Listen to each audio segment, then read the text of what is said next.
Okay, so I'm making up my morning drink, and I've already put in uh, my bananas, blueberries, mangoes, and what I'm getting ready to do now is actually work on all of the ingredients that go into my morning formula. Let me grab a spoon. Now, for me, it's not for everybody. I make up a morning formula that's individualized pretty much to myself. I put a base protein in it that has more like amino acids in it. Then I use a pea protein powder, which I find to have more grams of protein in it and it's easily digestible.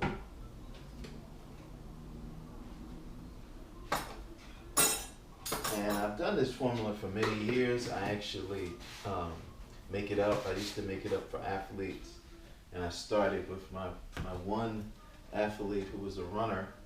And I kind of made it up as I went along, you know, working with runners, then working with weightlifters. And I found that endurance is one part of this formula, but also so there's stamina, endurance, and strength.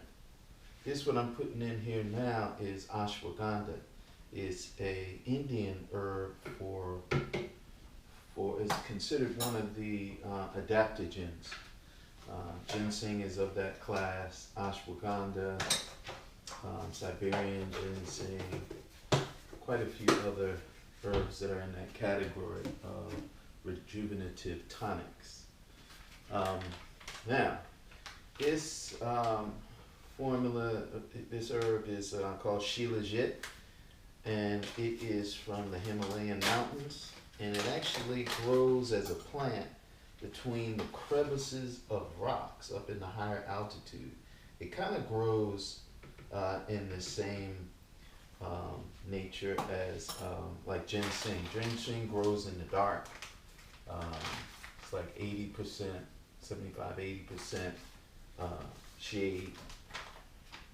So it's not really in the dark, but it's pretty close. My next is artichoke root. Now I use a combination of herbs and supplements that actually help with the mind and the brain. And artichoke is one of those ones that actually helps to, you know, create connections, neural connections, and actually helps to build new neural connections and expand the ones that we have. Shankapushpi is another Indian herb that actually, along with artichoke root, helps to increase mental capacity. It's considered one of the nootropics, and nootropics is a relatively new field of mind expansion techniques that pretty much most people look at it as just supplements, but I look at the nootropic movement as involving meditation and exercise. I mean, you gotta have a good amount of both of those, as well as mental stimulation, like memory enhancement as well. This is cacao powder. Cacao powder has a stimulating effect on the nervous system as well. And I'm pretty sure many of you know what this is by the color. It's turmeric. And turmeric is, it actually has a vast majority of effects on the body, from anti-inflammatory to tonic effects. It's used in a lot of rejuvenative type tonics. There's something called golden milk, and in golden milk, turmeric is a major part of that, as well as many other Indian herbs, but it's used as like a nighttime drink. Helps for sleep and rejuvenation, and when you wake up, it has this, you just feel a whole lot better. This is a combination of 8 different mushrooms, and I'm a big proponent of using mushrooms because of their tonic effects, but also because of their cleansing effects. And if you look at what mushrooms do on our planet, mushrooms actually cleanse. It's like a whole underground network that happens underground. So as much as we see above ground, there's this huge amount of things that are going on below the surface. Pretty amazing. And mushrooms help cleanse our planet. This next green here, beautiful green supplement is chlorella. And chlorella is really helpful with the amount of amino acids in it, amount of vitamins and trace minerals, along with spirulina, which is next. This is spirulina, and you would think, okay, they're both green, they're pretty green in color, but they actually have, even though they have some of the similar properties, I find that chlorella is a little bit stronger for me. I like using them both, but I find that chlorella has this like major effect. Like when I take this whole, these supplements, and about a half an hour later after I take them, I have this major flush and cleansing.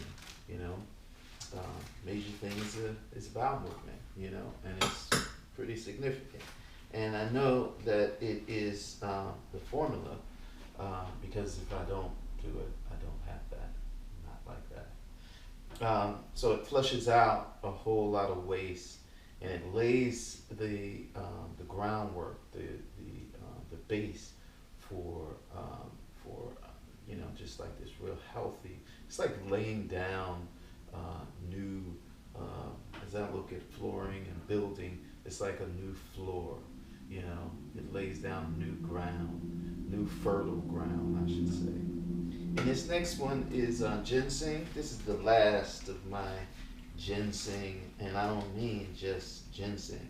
This ginseng was grown in the upper mountains of North Carolina. It's the last of my ginseng. I grew ginseng up in Waynesville, North Carolina. My wife and I, my daughter, my ex-wife and I, and my daughter, we lived up on a mountain for a couple of years, and we began to grow ginseng.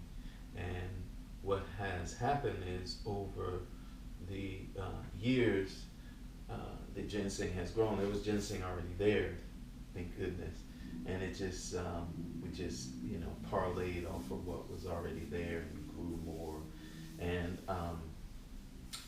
that is the last of mine, but there are still growers in North Carolina that do it the way, the traditional way, which is up in the high, up above 3,000 feet, where the forest is dense and where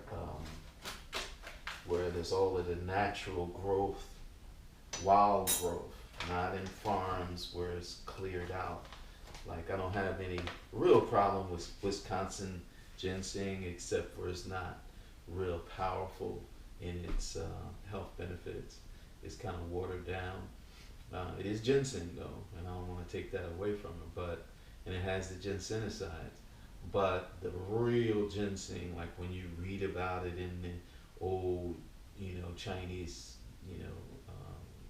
manuals, and NTCM, which is traditional Chinese medicine, that ginseng is grown up in the higher altitudes, and it is grown where the ginseng has to struggle to grow. It has to struggle. It has to push for growth. It has to, make itself, establish itself. And so it has all these companion plants, and that there's ginseng around in old growth forests when you can see its companion plants. Like it likes certain plants around it, like fern, like curly fern. It likes cohosh, black cohosh and blue cohosh. It likes these plants, and it sometimes grows under it, and it hides. And if you don't know how to find it, you could be walking right past it. And then there are other herbs that look like it. It's a very deceptive, very deceptive plant. Anyway, this is my formula, my morning formula, and then what I use as a base liquid,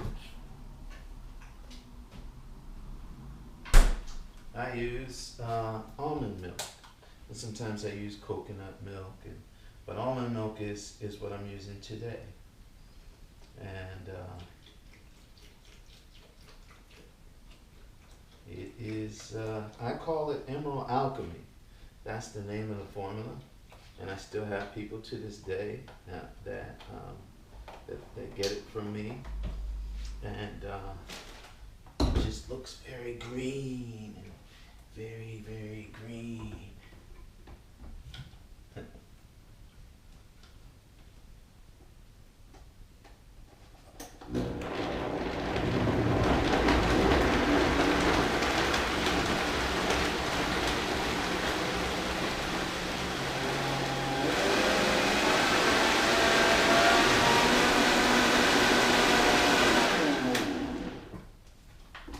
So there you go. That is my green Emerald Alchemy, and as you can see, it looks very, very green.